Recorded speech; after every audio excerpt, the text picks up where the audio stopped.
అల్ఫయు నీవే ఒమేగయు నీవే, అల్ఫయు నీవే ఒమేగయు నీవే.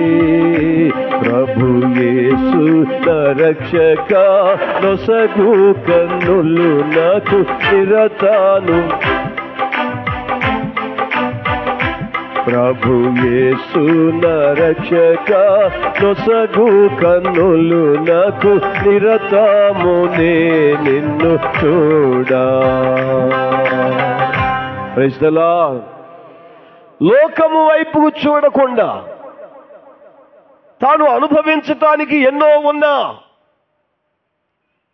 ఎంతో సుఖాన్ని అనుభవించవచ్చైనా వాటన్నిటినీ పక్కన పెట్టి క్రీస్తు కొరకు ఆయన పరుగెత్తిన ఆ పరుగును మన ముందు ఉంచిపోయాడు. దేవుని స్తోత్ర. నా పరుగుడు కడముట్టించాను, నా విశ్వాసమును కాపాడుకున్నాను. కనుక నా కొరకేముంది? నీతి కిరీటము. ఎవరైతే తమ పరుగును తొదముట్టిస్తారో, మంచి పోరాటాన్ని పోరాడతారో, విశ్వాసాన్ని కాపాడుకుంటారో వారికి దేవుడు ఏమిస్తాడట? నీతి కిరీటము ఇస్తాడట. ఈరోజు సంఘాలలో దేవుని ప్రజల మధ్య పోరాట పటిమ తగ్గిపోయింది. పరుగు వేగం తగ్గింది. పరుగులేదు ఈనాడు సంఘాలలో. బలహీనమైన మనస్తత్వం కలిగిన ప్రజలు కనబడుతున్నారు.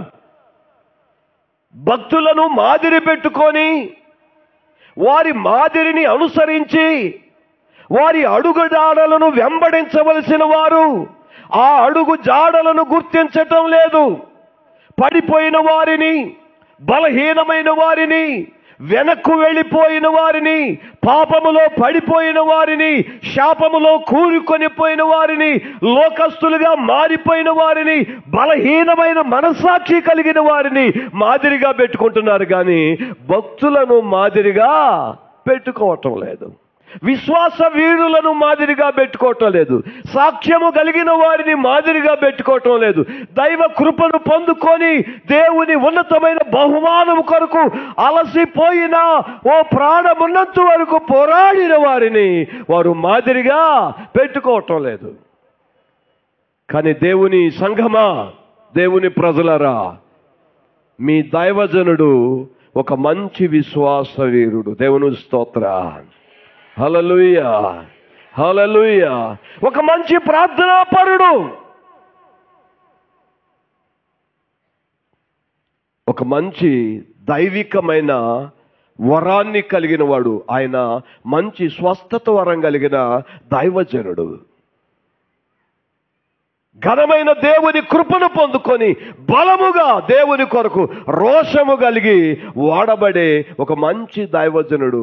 ఆయన గుణాలను, ఆయన లక్షణాలను, ఆయన భక్తిని, ఆయన ప్రార్థనా జీవితాన్ని, ఆయన విశ్వాసాన్ని, ఆయన అడుగు జాడలను మనం వెంబడించాలి. ఆయన విడిచి వెళ్ళిపోయాడంతే. ఆయన పరుగు అయిపోయింది.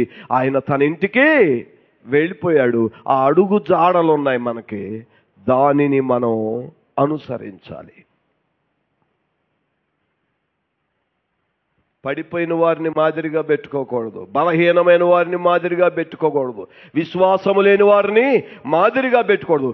మన గురి ఎవరంటే మనకంటే ముందుగా వెళ్ళిపోయిన వారు ఉన్నారు. హెబ్రీయులు రాసిన పత్రికలో 11వ అధ్యాయంలో ఒక మాట అంటాడు, ఇంత గొప్ప సాక్షి సమూహము మేఘము వలె ఆవరించి ఉన్నందున మనము కూడా ప్రతి భారము సులువుగా చిక్కులు పెట్టు పాపమును విడిచిపెట్టి విశ్వాసమునకు కర్తయు దాన్ని కొనసాగించువాడైన యేసు వైపు చూచుచు మన ముందుంచబడిన పందెములో ఓపికతో పరుగెత్తెదము అంటాడు.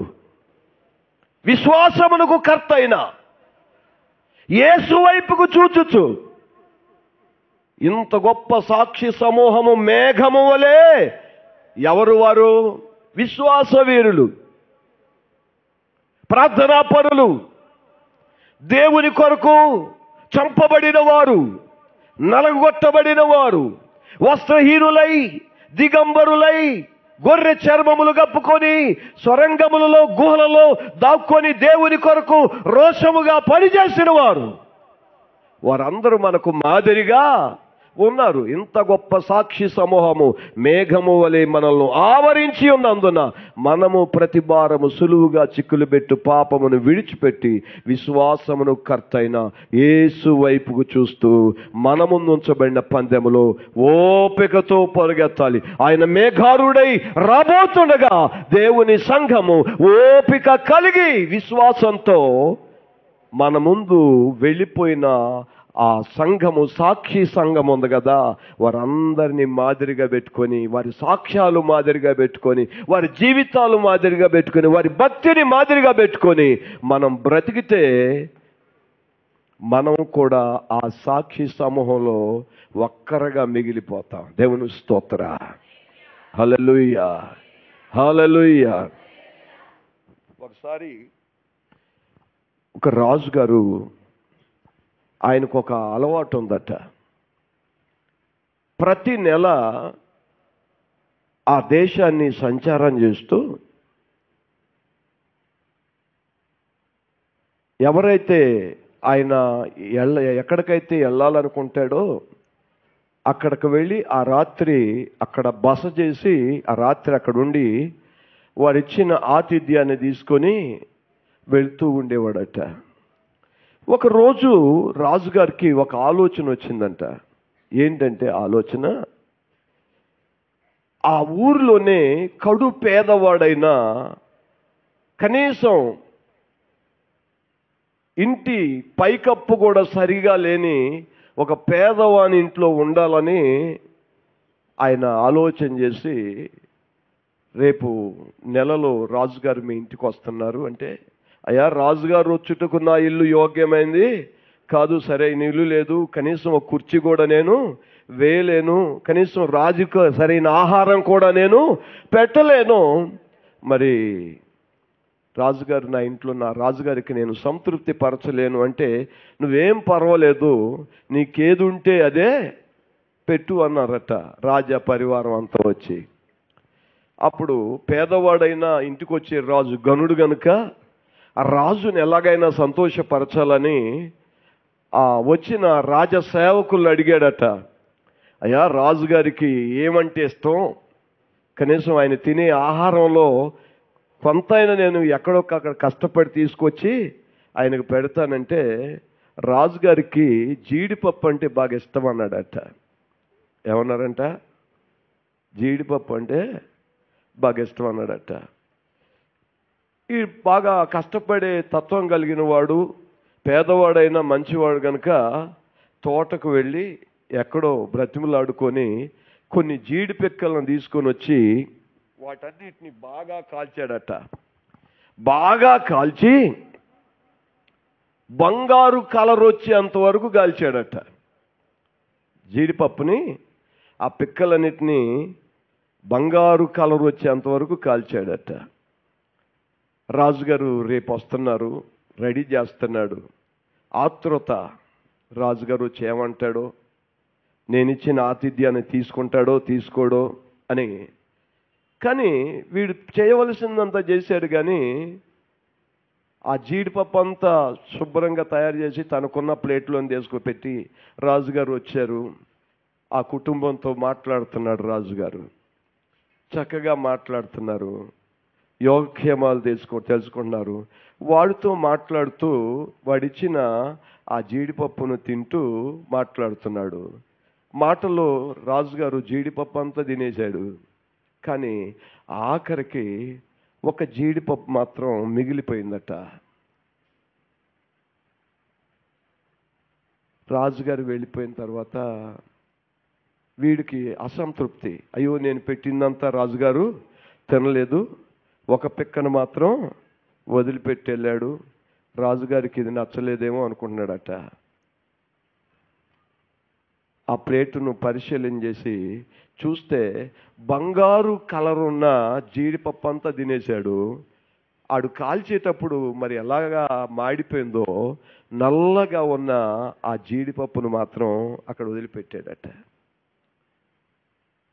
ఓహో, రాజుగారు విడిచిపెట్టడానికి కారణం ఇదా అంటే, ఇది బంగారు కలర్ లేదు, ఇది నల్లగా మాడిపోయింది.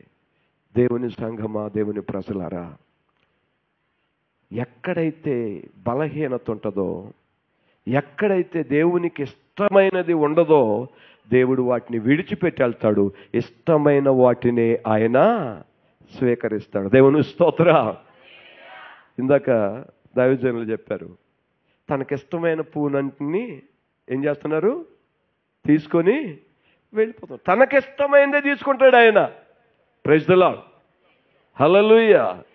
మంచి దాన్నే తీసుకుంటాడు ఆయన, యోగ్యమైన దానినే తీసుకుంటాడు ఆయన. ఆయన నీలాంటోడు నాలాంటోడు కాదు, ఆయన శ్రేష్ఠుడైన దేవుడు. దేవుని స్తోత్ర. హల్లెలూయా, హల్లెలూయా. మనము ఆయనకు ఇష్టమైన వారంగా ఉండాలి. మనము ఆయనను ఆకర్షించే వారంగా ఉండాలి.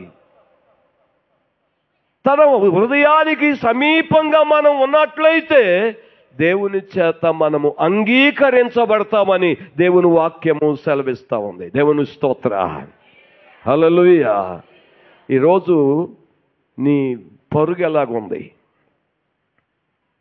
సామెలే గారు వచ్చాడు, భూమి మీదకి సేవ చేశాడు, వెళ్ళిపోయాడు. ఆయన కొరకు ఆయన చేసిన దానికి ప్రతిఫలంగా దేవుడు ఏమి ఇవ్వబోతున్నాడు? నీతి కిరీటం ఇయ్యబోతున్నాడు. Praise the lord. అపోస్తలుడైన పౌలు సంఘానికి బోధిస్తూ అన్నాడు, 14 సంవత్సరాల క్రితం నేను ఒక మనుషుడు మధ్య 3వ ఆకాశానికి కొనిపోవటం నేను చూశాను. అతడు శరీరముతో వెళ్ళాడో ఆత్మతో వెళ్ళాడో నాకైతే తెలియదు, కానీ అతడు పరలోకానికి వెళ్ళి పరలోకమంతా తిరిగి తన కొరకు దాచబడి ఉన్న ఆ కిరీటాన్ని చూసుకొని వచ్చాడు అని చెప్పాడు. తన కొరకు తాను చెప్పుకోకుండా ఎవరికో చెప్పినట్లు చెప్తా ఉన్నాడు. ఒక మనుషుని నేను ఎరుగుదును, అతడు 14 సంవత్సరాల క్రితం 3వ ఆకాశానికి వెళ్ళిపోయాడు. ఆయన దర్శనాన్ని చూసుకొని వచ్చిన తర్వాత, పరలోకం వెళ్ళి వచ్చిన తర్వాత ఈ మాట రాశాడు, నా కొరకు నీతి కిరీటము దాచబడి ఉన్నది అన్నాడు.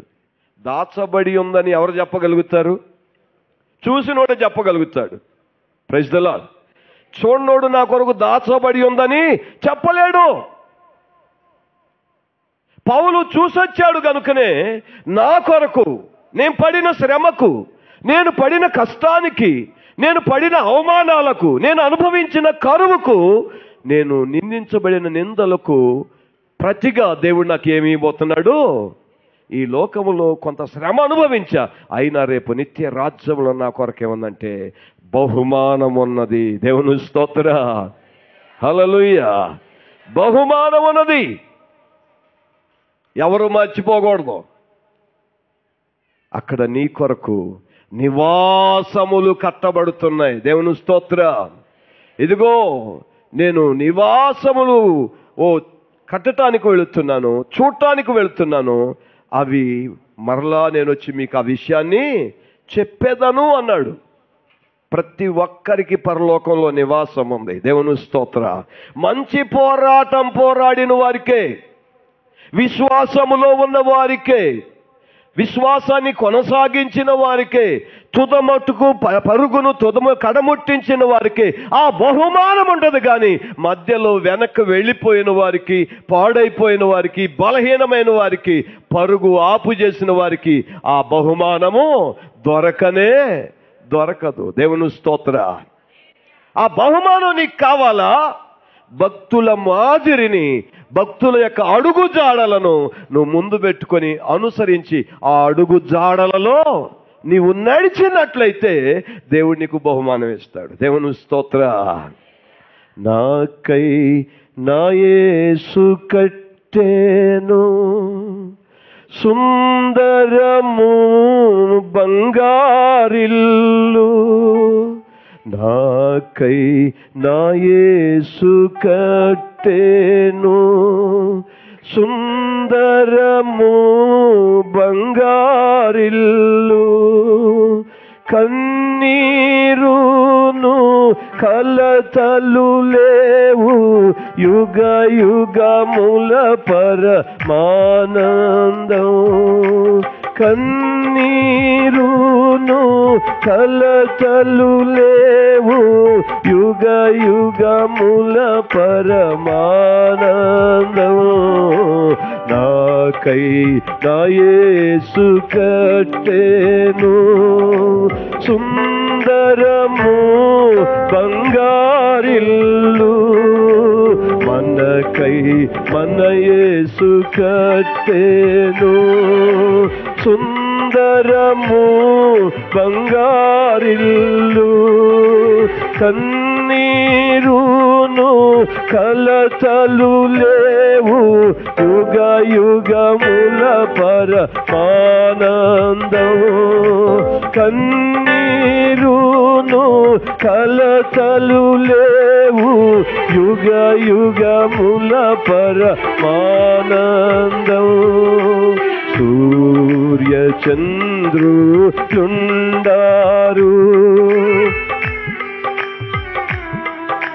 సూర్య చంద్రులుండారు, రాత్రి బవల తుండావు. సూర్య చంద్రులుండారు, రాత్రి బవల తుండావు. ప్రభు యేసే ప్రకాశించును, ఆ వెలుగులో నేను నడచెదను. ప్రభు యేసే ప్రకాశించును, ఆ వెలుగులో నేను నడచెదను. నాకై నా యేసు కట్టెను సుందరము బంగారిల్లు, నాకై నా యేసు కట్టెను సుందరము బంగారిల్లు. ప్రైజ్ ది లార్డ్, హల్లెలూయా. నీ కొరకై ఆయన ఏం కట్టబోతున్నాడు? మహా గొప్ప పరుగు తుదముట్టించిన వారికి, విశ్వాసము కాపాడుకున్న వారికి, మంచి పోరాటము పోరాడిన వారికి దేవుడు ఏమి ఇవ్వబోతున్నాడు తెలుసా? బంగారు ఇళ్ళు ఇవ్వబోతున్నాడు. దేవుని స్తోత్ర, హల్లెలూయా.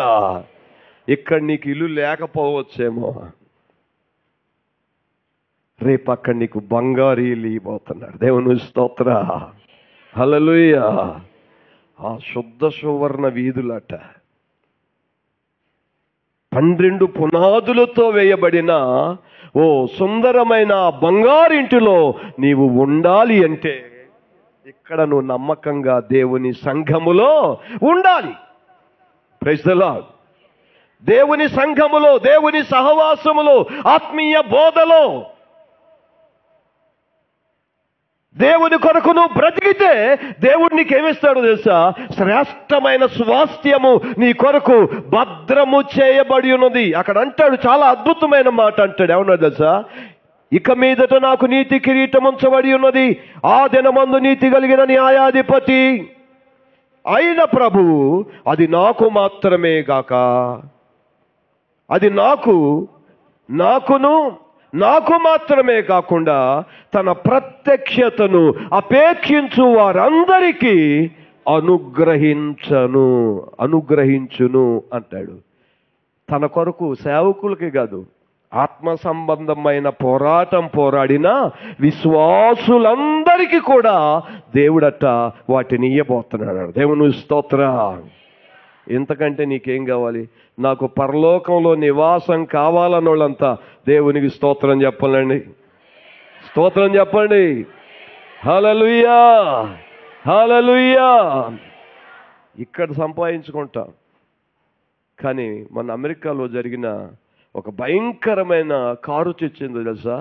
లాస్ ఏంజల్స్ అనే పట్టణంలో ప్రపంచంలో మహాకుబేర్లు, భూమి మీద సర్వసుఖాలు స్వర్గాన్ని అనుభవిస్తున్న వారట, ఒక్క రాత్రిలో ఏమీ లేకుండా, రొట్టె ముక్క కూడా తినటానికి లేకుండా కట్టు బట్టలతో ఫుట్పాత్ మీద పడుకోవాల్సిన పరిస్థితులు వచ్చాయి. అపర కుబేరులు, ప్రపంచాన్ని శాసించగలిగిన వారు, సకల సుఖాలు అనుభవించేవాళ్ళు, ఒక రాత్రి ఆ పట్టణానికి నిప్పు అంటుకొని అన్ని ఇళ్ళులన్నీ కాలిపోయాయి. వారి ధనం, బంగారం అంతా కాలిపోయింది. ప్రాణాలను అరిచేత పట్టుకొని కట్టుబట్టలతో ఫుట్పాత్ మీద రాత్రులు కాళ్ళ వేళబుస్తున్నారు. ఏమీ లేదు వాళ్ళకి. ఈ లోకంలో మనం ఎంత సంపాదించినా అన్నీ ఒకరోజు లయమైపోతాయి. కానీ దేవుని చిత్తాన్ని జరిగించువాడు నిరంతరం నిలబడతాడు. దేవుని స్తోత్రం. హల్లెలూయా, హల్లెలూయా, హల్లెలూయా. దేవుని సంఘం, ఈ మెస్సయ్య మినిస్ట్రీలో ఉన్న దేవుని విశ్వాసులైన వారు, పరిశుద్ధులైన వారు, ప్రార్థనాపరులైన వారు, విశ్వాసుల సమూహం, దేవుని సేవకుడు మన మధ్యలో లేకపోయినా ఆయన ఉంచిన అడుగు జాడలు, ఆయన బోధ, సాక్ష్యము, ఆయన పరిశుద్ధత, పవిత్రత ఆయన మనకు మాదిరిగా ఉంచిపోయాడు. వాటిని అనుసరించి మనం దేవుని వైపు చూస్తూ ముందుకు సాగిపోవాలి. ఈ బోధలో పెంచబడాలి. దేవుని స్తోత్ర. వాక్యములో పెంచబడాలి. లోకానుసారంగా ఉండకూడదు. నీకు నీతి కిరీటం కావాలా? ఆ మహాపట్టణములో, సుందరమైన ఆ పట్టణములో యుగ యుగాలు కన్నీరు లేదు, వేదన లేదు, ఏడ్పు లేదు, ఆడ ఎండ వేడి లేదు. యుగ యుగాలు పరమానందాన్ని నువ్వు అనుభవించాలంటే ఈ భూమి మీద దేవుని కొరకు నీవు రోషం కలిగి బ్రతికినంతకాలం. దేవుని స్తోత్ర. హల్లెలూయా. దేవుని కొరకు రోషం, భారం, ఆసక్తి. కొరహ కుమారులు అంటారు, దుప్పినీటి వాగుల కొరకు ఆశపడుచున్నట్లుగా నా ప్రాణము ఆశపడుచున్నది. దేవుని కొరకు ఆశ ఉండాలి. దేవుని రాజ్యము కొరకు ఆశ ఉండాలి. దేవుని చిత్తాన్ని చేయటానికి ఆశ ఉండాలి. మంచి పోరాటం పోరాలంటే నీకు ఆసక్తి ఉండాలి. విశ్వాసాన్ని కాపాడుకోవాలి. విశ్వాసాన్ని పాడు చేసే మనుషులు బయలుదేరే దేశంలో విశ్వాసాన్ని కాపాడుకోవాలి. కిరీటం కావాలా? నీ విశ్వాసము బలమైనదిగా ఉండాలి. దేవుని స్తోత్ర. హల్లెలూయా, హల్లెలూయా. నీ విశ్వాసం పదిలంగా ఉండాలి. చివరి వరకు రాయి లాంటి విశ్వాసంగా ఉండాలి. కష్టం వచ్చినా, శ్రమ వచ్చినా, శోధన వచ్చినా, ఇబ్బంది వచ్చినా, ఇరుకొచ్చినా, నీ ముందు ఎంతమంది పడిపోయినా, పాడైపోయినా వారిని చూసి నువ్వు పడిపోకూడదు. వాక్యాన్ని బట్టి పోవాలి. వాక్యాన్ని అనుసరించాలి. వాక్యాన్ని వెంబడించాలి. వాక్యంతో నువ్వు ప్రయాణం చేయాలి. అప్పుడే నీ కొరకు నీతి కిరీటము దాచబడి ఉన్నది. పరిశుద్ధ లేఖన భాగంలో అపోస్తుడైన పౌలు తిమోతికి రాసిన మొదటి పత్రిక 6వ అధ్యాయం 12వ వచనంలో ఒక మాట అంటాడు, చూడండి.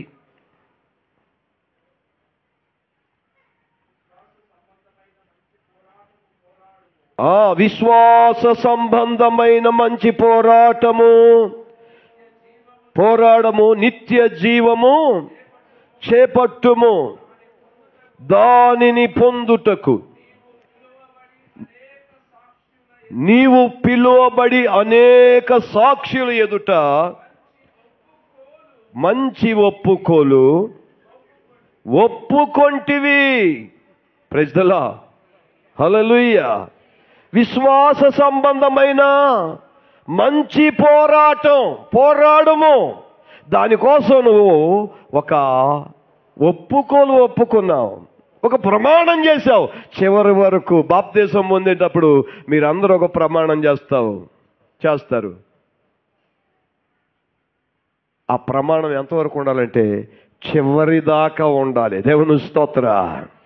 హల్లెలూయా, హల్లెలూయా, హల్లెలూయా. చాలా సందర్భాల్లో మనం పోరాటం వచ్చేసరికి పక్కకి వెళ్ళిపోతాం. రాజమార్గం ఉన్నంతసేపు చురుగ్గా ఉంటాం, పరుగెత్తుతూ ఉంటాం. కాస్త కరుకు రాళ్ళు తగిలాయనుకోండి, మన పరుగు వేగం తగ్గిపోతూ ఉంటుంది. కానీ దేవుని ప్రజలకు కరుకు రాళ్ళు ఎప్పుడైతే వస్తాయో మన విశ్వాసం అప్పుడే రాటు తేలుతూ ఉంటుంది. దేవుని స్తోత్ర, హల్లెలూయా. మీకు సంగతి చెప్పాలి. అపోస్తుల కాలంలో, మొదటి శతాబ్ద కాలంలో దేవుని సంఘానికి హింస కలిగింది. మొదటి శతాబ్దంలో సంఘానికి ఏం కలిగింది? హింస కలిగింది. వారి విశ్వాసం ఎలాంటిది అంటే చాలా బలమైంది. వారు పెంతెకొస్తు పండుగ నాడు మేడగదిలో దేవుని ఆత్మచేత నింపబడి బలవంతులుగా మార్చబడిన తరువాత ఒక నూతనమైన శక్తి వారు పొందుకున్నారు. ఆ తరువాత వారు లోకములోనికి వెనక్కి వెళ్ళిపోలేదు.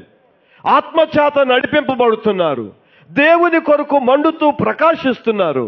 ఆ సమయంలో రోమా సైన్యం దేవుని సంఘాన్ని పాడు చేయాలని అపోస్తులను పట్టుకొని వారి యొక్క రాజమందిరాలలో వారి త్రాగుచు తినుచు నాట్యగత్యలు నాట్యం చేస్తూ ఉంటే ఆ వినోదాన్ని చూడటానికి సేవకుల యొక్క శరీరాలకు బట్ట చుట్టి మట్టిని తారును వాటికి పూసి వారి రాజమందిరాల్లో ఇలాంటి పిల్లర్లకి కట్టేవారట. ఇలాంటి పిల్లర్లకు కట్టి ఆ రాత్రంతా ఆ ముష్కరులు కఠినులు త్రాగుతూ ఆడుతూ పాడుతూ ఆ యొక్క మద్యమత్తులో ఆడుతూ ఉంటే సేవకులట ఆ పిల్లరకు కట్టబడి సజీవంగా తారు పూసి వారి శరీరాలకు నిప్పు పెట్టేవారట. రాత్రంతా వారు దివిటీలుగా కాలిపోతూ కూడా దేవుని కొరకు మండి చివరి వరకు తమ ప్రాణాలను దేవుని కొరకు అర్పించారు. దేవుని స్తోత్రం. ఆ మొదటి శతాబ్దములో ఉన్న ఆ మంట, ఆ ఆకలి, ఆ దాహం, ఆ విశ్వాసం, ఆ ప్రతిష్టత, ఆ ప్రార్థన, ఆ భక్తి జీవితం, ఆ యొక్క తెగింపు అనేది ఎంచ దినాలలో దేవుని సంఘానికి, దేవుని ప్రజలకు అవసరమై ఉంది. దేవుని స్తోత్ర. దేవుని కొరకు తెగించాలి. అలా తెగించిన వాడే సమూయేలు గారు. దేవుని స్తోత్ర. హల్లెలూయా, హల్లెలూయా. ఆయన విశ్వాసానికి రాకమునుపు ఎలాగుండేవాడు తెలియదు, కానీ విశ్వాసానికి వచ్చిన తర్వాత ఆయన బంధువులు ఎవరంటే విశ్వాసులే. Praise the lord. ఆయన బంధువులు ఎవరైనా ఉన్నారంటే విశ్వాసులే. ఆయన అన్నదమ్ములు ఎవరైనా ఉన్నారంటే విశ్వాసులే. విశ్వాసులను ఆయన అమితముగా ప్రేమించేవాడు. కారణం ఏంటంటే దేవుడిచ్చిన ఆ తెగింపు, ఆ త్యాగం, ఆ ప్రేమ, ఆ సమర్పణ, ఆ తీర్మానం దేవుని కొరకు అలా నిలబెట్టింది, అలా వాడుకున్నది. Praise the lord. ఈరోజు దేవుని సంఘం అదే తెగింపు తీర్మానాన్ని కలిగి ఎవరైతే బ్రతకగలుగుతారో వారి కొరకు దేవుడు ఏమిస్తాడట? నీతి కిరీటం ఇస్తాడట. దేవుని స్తోత్ర. ఈరోజు సంఘానికి అది అవసరం. ఈ జ్ఞాపకార్థ కోటానికి వచ్చిన మనం ఏదో సమూయేలు గారిని ఒక రెండు మాటలు చెప్పుకొని వెళ్ళిపోవటం కాదు. ఆయన ఉంచిన మాదిరిని, భక్తి జీవితాన్ని తీర్చిదిద్దాలన్న ఒక ఆలోచన తప్ప ఏదో ఒక జన సమూహాన్ని కూర్చుకొని ఏదో నలుగురిని కూర్చొని ఒక కాలక్షేపం చేయటానికి కాదేది. ఈ కూడిక ద్వారా అయినా కొన్ని ఆత్మలు ప్రభు తట్టు తిప్పబడాలన్న ఆశ, దాహమే ఈ కూడికని ఏర్పాటు చేయటానికి కారణం. దేవుని స్తోత్ర. హల్లెలూయా. సంఘమా, దేవుని ప్రజలారా, నీ పరుగు ఎలాగుందో ఒక్కసారి ఆలోచన చేసుకో. లేకపోతే అడ్డదిడ్డంగా పరుగెత్తున్నావా? పరుగెత్తేవాడు ఓపికతో పరుగెత్తాలి. Praise the lord. హల్లెలూయా.